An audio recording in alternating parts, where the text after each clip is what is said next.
Hello, you're listening to an interview with Providence College student Michael Smalanskas from episode 27 of the Catholic Vote Radio Hour. Like and subscribe to the Catholic Vote Radio Hour on YouTube, iTunes, and Google Play, and follow us at Catholic Vote on Facebook and Twitter. I'm your host, Stephen Harriet.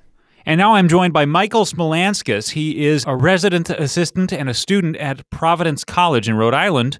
And on the 1st of March, he put up some pro-family, pro-marriage literature on a campus billboard. And life has been downhill ever since. Isn't that right, Michael?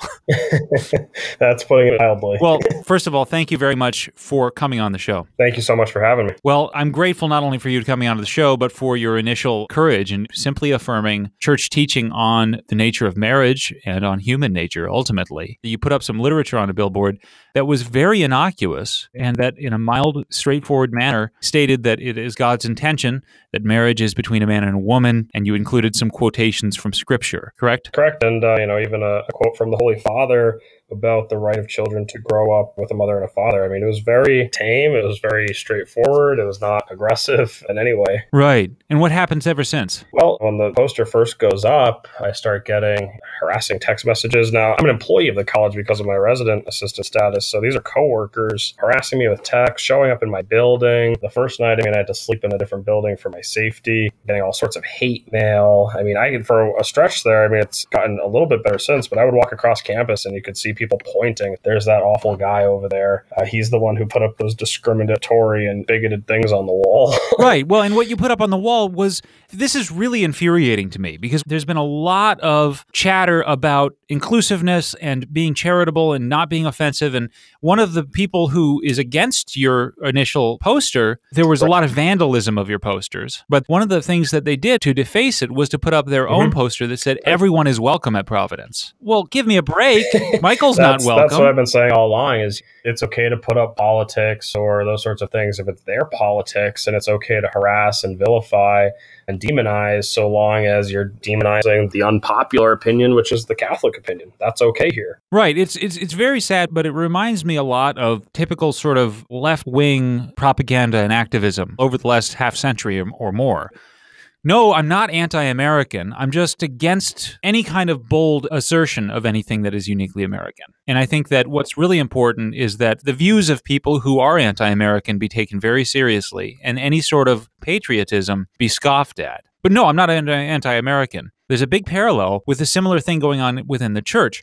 No, I affirm Catholic teaching. I'm not anti-Catholic. I just think that all of the church's enemies deserve to be heard, and the authoritative people in the church shouldn't be heard. Yeah, that's it. What has happened here at this college is that somebody who has strong convictions, especially what would be considered traditional beliefs or convictions, is condemned. And Dr. Anthony Eslin wrote a great piece on this whole thing. And like he said, when you don't have arguments, you bully. They love to say, therefore, dialogue, but there's not much dialoguing going on when things are being ripped down, somebody's being harassed and threatened. That's not my kind of dialogue.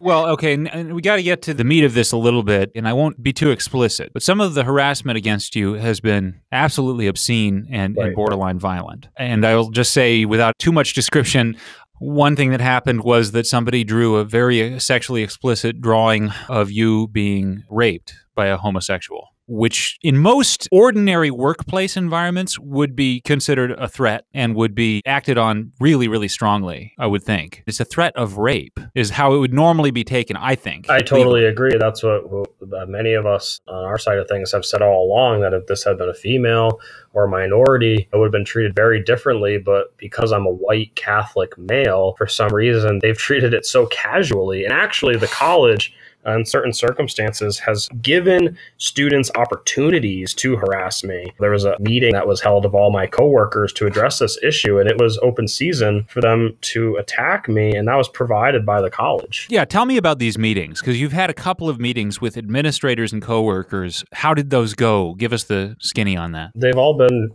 quite terrible. The first one was with the Vice President of Student Affairs, Christine Goodwin, and another Vice President of Mission and Ministry, who's a Dominican priest, Father Gabriel Povarnik. They met with myself and a faculty advisor, and actually the school's legal counsel was present too. And, we asked for simple things from the start. It was, condemn the harassment and the hatred, affirm the mission of the college as being consistent with the content of the board, and say something about protection of free speech. And they wouldn't do any of that in that initial meeting. And in fact, it was really a 2-hour character assassination from them. I mean, they just launched into a full frontal attack of my character and my intentions, and had every concern for everyone else except for the one who's being threatened. What were their accusations against your character? They accused me of having malicious intentions, that in some way I did this to target anybody on campus who might be homosexual, or, I did this to hurt people. And the vice president, Christine Goodwin, she brought with her a stack of emails that supposedly she got from students saying how much harm I had caused, and she kept trying to read them to me. And I kept telling her, I really would like to shift the focus of this meeting to how you're going to protect my safety and the Catholic mission of the college, and not hear about how a bunch of sensitive college students reacted to Catholic teaching. That's very backwards. Yeah, that seems fair.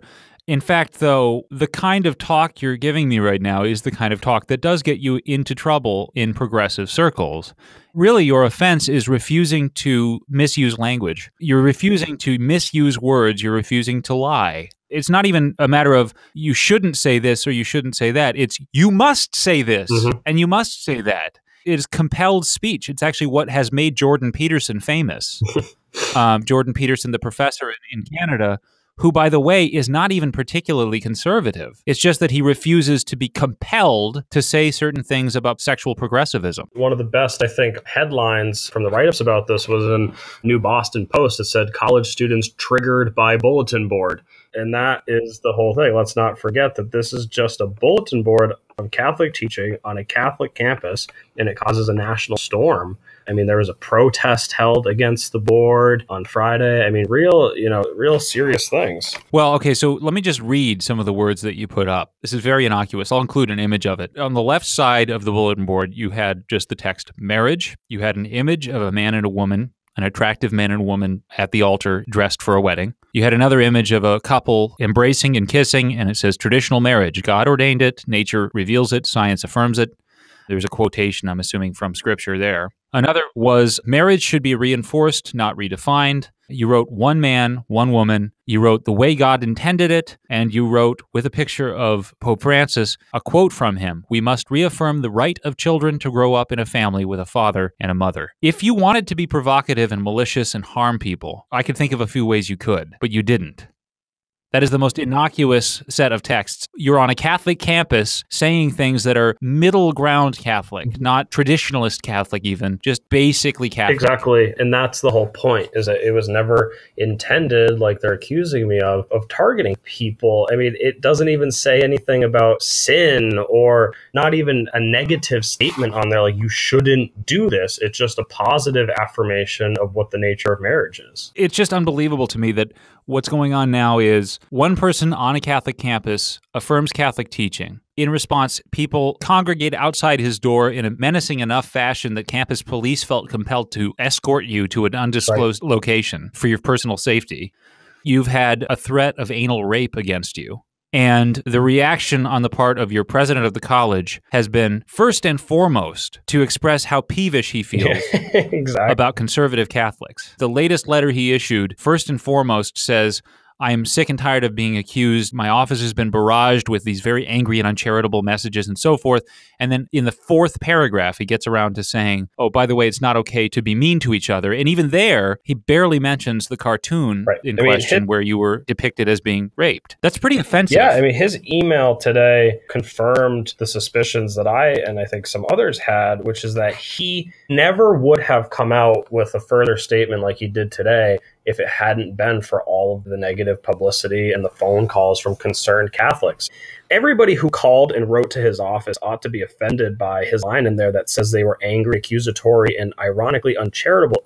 No, Father Shanley, they are rightfully concerned, and they were rightfully upset with the way that this college has gone. And so, he continues to dismiss faithful, concerned Catholics who want this place to actually be Catholic, and instead dismisses them as uncharitable and says, really, the only reason I'm responding is because I'm tired of hearing from these people. That's, like I said, very offensive. And from a perspective of any Catholic parent considering sending their children there, what it says is if my child behaves like a faithful Catholic, they can be threatened with physical violence, and the president will roll his eyes. Yeah, I mean, it took him 3 weeks to come out with this email.